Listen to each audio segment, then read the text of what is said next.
Salam sejahtera Ibu Bapak yang dikasihi dan mengasihi Tuhan. Senang saya bisa menyapa saudara-saudara pada kesempatan ini. Ibadah Komisi Dewasa pada saat ini harus kembali ke rekaman dari renungan saja. Oleh karena ada gangguan teknis, tetapi minggu depan biarlah kita bisa kembali seperti biasa ibadah di online dari gereja. Baik, Bapak Ibu sekalian, tema pada saat ini adalah masih seputar kebangkitan, masih seputar Paskah, yaitu kebangkitan yang membawa perubahan.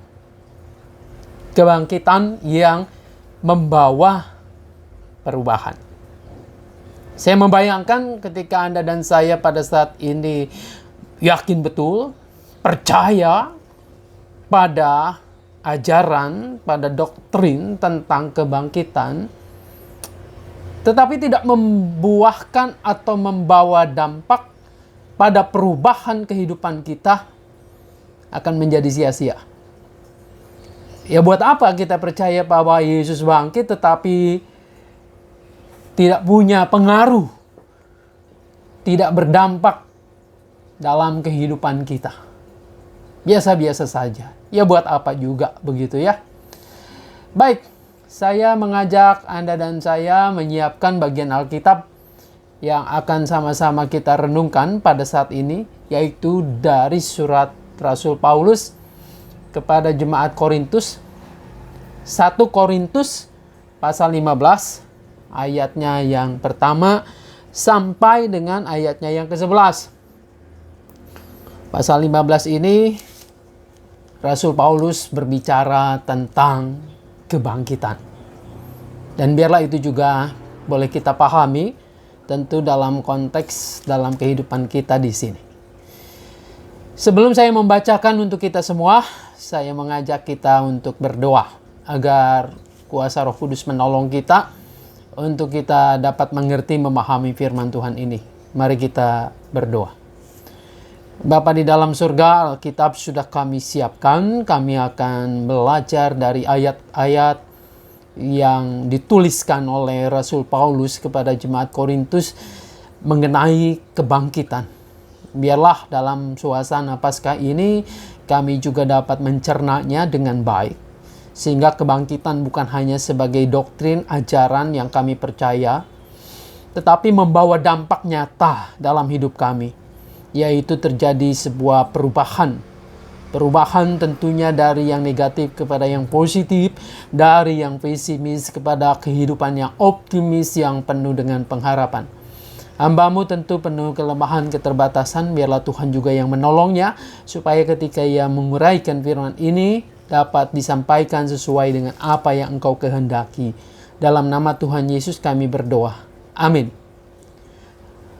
1 Korintus 15 ayatnya yang pertama sampai dengan ayatnya yang ke-11. Begini. Dan sekarang, saudara-saudara, aku mau mengingatkan kamu kepada Injil yang aku beritakan kepadamu dan yang kamu terima. Dan yang di dalamnya kamu teguh berdiri.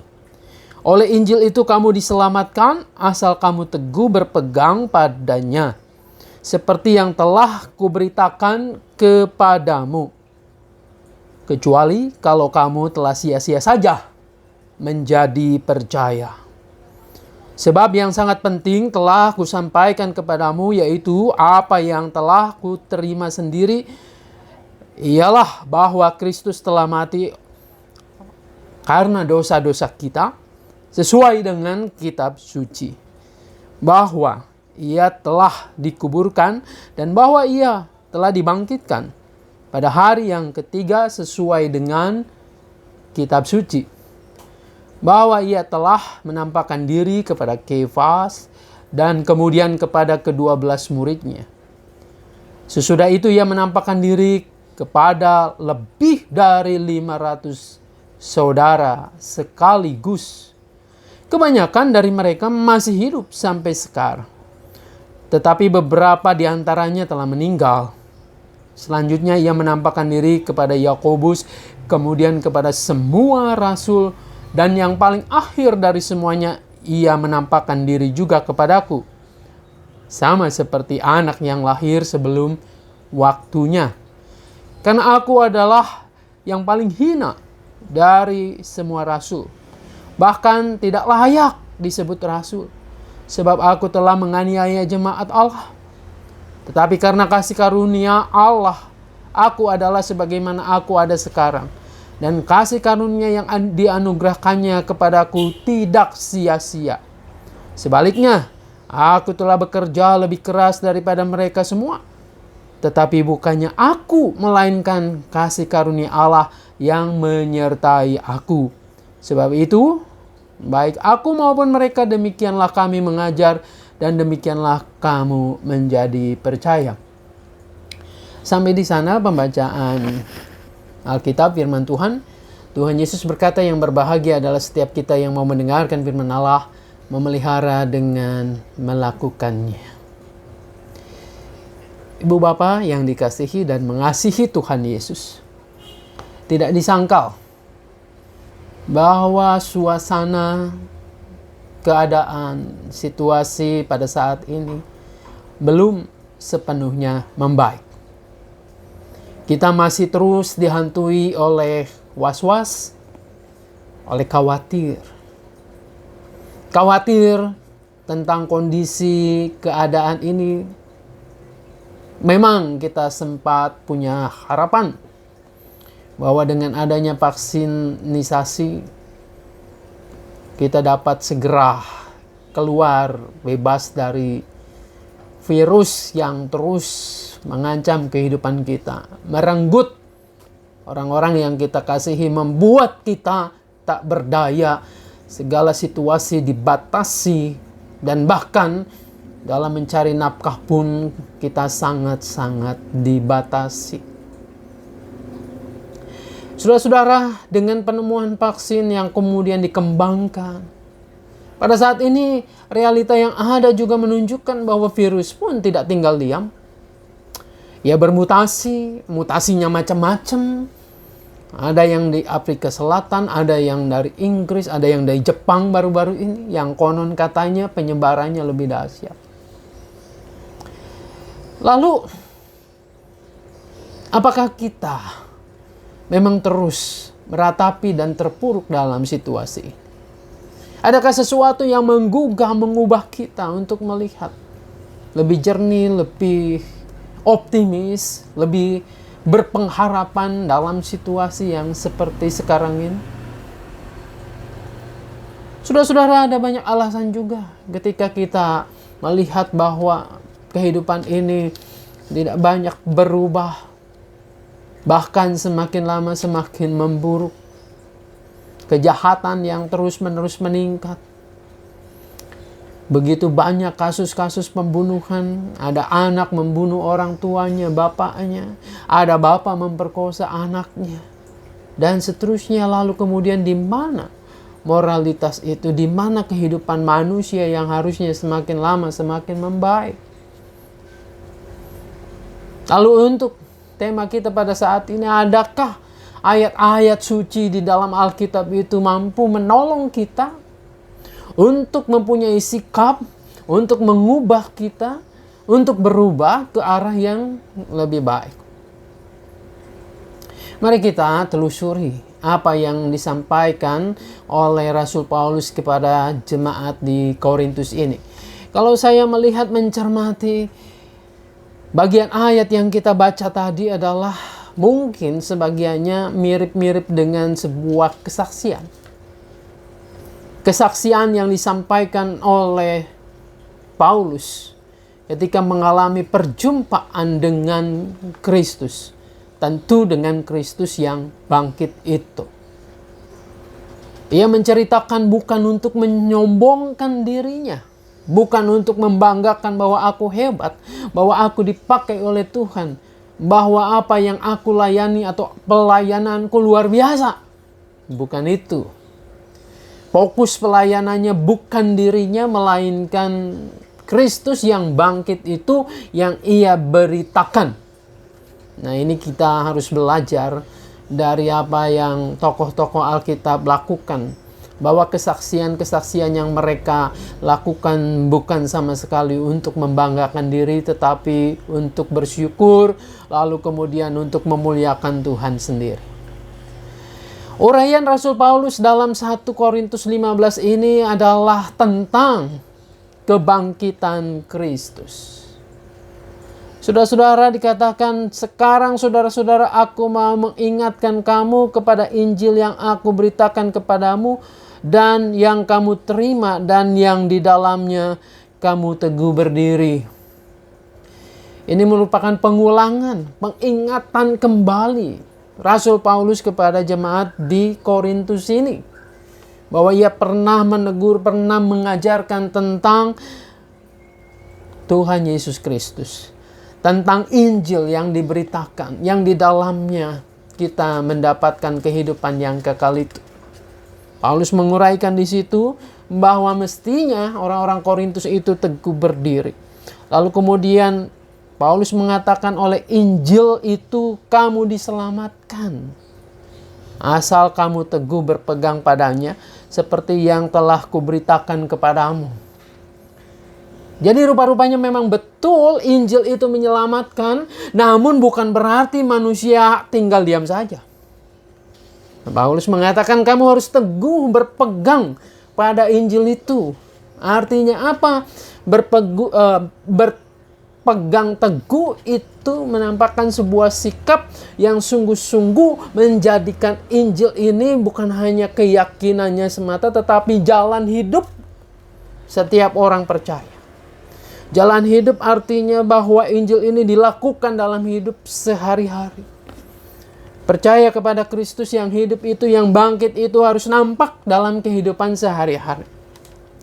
Lalu kemudian ia berkisah, bercerita bagaimana Injil itu, bagaimana Kristus yang bangkit itu, yang meyakinkan kepada jemaat Korintus bahwa Yesus yang bangkit itu menampakkan diri kepada berbagai macam orang, bahkan kepada 500 orang sekaligus. Paulus mengatakan sampai ketika ia bicara, ia menuliskan surat ini, orang-orang itu yang menjadi saksi penampakan Yesus itu masih hidup. Masih ada. Memang ada sebagian yang sudah meninggal. Tapi bisa dikonfirmasi kepada mereka bahwa Yesus yang hadir itu betul-betul Yesus real yang nyata, yang bangkit itu untuk meneguhkan mereka. Saudara-saudara, jadi kebangkitan itu bukan ngarang, bukan cerita omong kosong, bukan halusinasi, bukan bayangan atau khayalan, bukan. Bagaimana mungkin 500 orang kemudian berhayal bersama-sama, lalu kemudian melihat perwujudan penampakan Kristus itu? Rasanya memang tidak mungkin. Kecuali betul-betul real, nyata, bahwa yang hadir itu adalah Yesus yang bangkit itu. Jadi ini menepis keraguan bahwa Injil yang diberitakan oleh Rasul Paulus bukan Injil yang palsu, bukan ngarang-ngarang saja.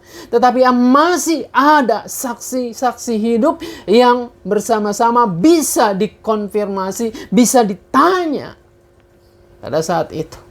Lalu kemudian Paulus mengatakan Yesus yang bangkit itu menjumpai rasul-rasul. Yakobus disebutkan, lalu rasul-rasul yang lain disebutkan. Dan kemudian ia mengatakan yang terakhir adalah ia menampakkan diri kepadaku. Ini menarik sekali bagaimana cara Tuhan Yesus itu menampakkan diri kepada Rasul Paulus. Kalau kita baca perjalanan kehidupan Paulus itu, sebelumnya kehidupannya adalah kehidupan seorang yang menganiaya orang percaya, para pengikut Tuhan. Nah, saudara-saudara, ia adalah seorang murid dari Rabi Gamaliel yang ternama itu. Ia menguasai Taurat. Ia adalah orang Farisi. Ia pernah menyaksikan bahwa dalam melakukan hukum Taurat, ia melakukannya dengan hampir sempurna.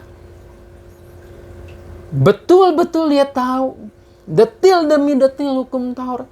Lalu kemudian ia ingin menegakkan hukum Taurat itu.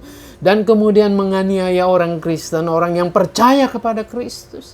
Ia meminta surat legalitas, supaya dengan kekuasaan surat yang legal itu, ia bisa mengejar, bisa menghakimi, bahkan bisa membunuh, memberantas orang-orang Kristen itu. Bagaimana diceritakan ketika ia berjalan menuju Damsyik itu, untuk mengejar orang Kristen. Disitulah ia kemudian berjumpa dengan Yesus yang bangkit. Caranya unik. Ia jatuh, lalu kemudian ia menjadi buta. Dan kemudian Yesus menampakkan diri kepadanya. Waktu itu ia masih bernama Saulus. Saulus, Saulus, kenapa engkau menganiaya aku? Saudara-saudara, disitulah kemudian terjadi perubahan yang besar. Perubahan yang besar dalam kehidupan Paulus ketika berjumpa dengan Yesus yang bangkit ini. Perubahan apa yang paling kasat mata?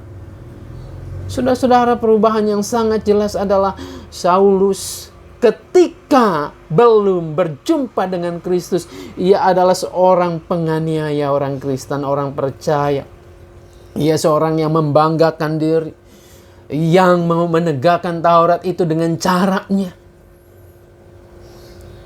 Namun ketika ia berjumpa dengan Kristus, bukan hanya ia stop menganiaya, bukan hanya ia berhenti, tetapi inilah pertobatannya sesungguhnya.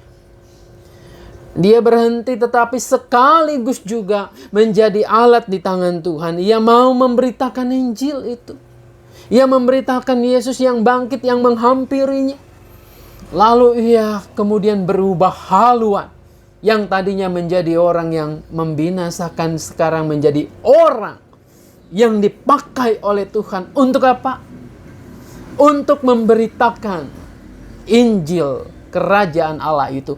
Injil Yesus Kristus itu. Paulus kemudian rela menderita, dipenjara, dianiaya. Paulus mau melakukan apapun asal nama Tuhan dimuliakan, asal berita Injil yang menyelamatkan itu sampai kepada banyak orang, sebanyak mungkin orang. Jadi sisa hidupnya ia manfaatkan betul-betul, bukan untuk kepentingannya sendiri, tetapi untuk mencintai Tuhan melalui sesama, memberitakan Injil itu, agar banyak orang yang diselamatkan. Inilah metanoia, pertobatan. Inilah perubahan yang nyata. Kebangkitan Kristus yang menampakkan diri kepada Paulus itu mengubah arah haluan hidupnya. Bagaimana sekarang dengan kita?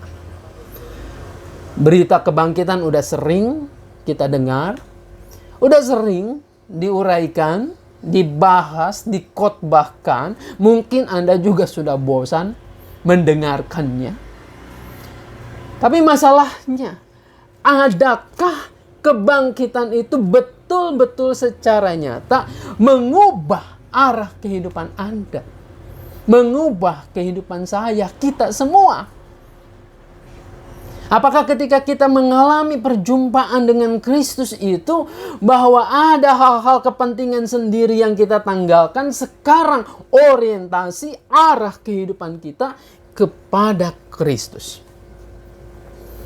Kita mau menjadi alat di tangannya untuk menjadi berkat bagi banyak orang. Ini kesempatan sebenarnya buat kita. Tadi saya katakan di awal, ya ada alasan buat kita hidup dalam pesimisme sekarang. Kekhawatiran, ketakutan, kecemasan.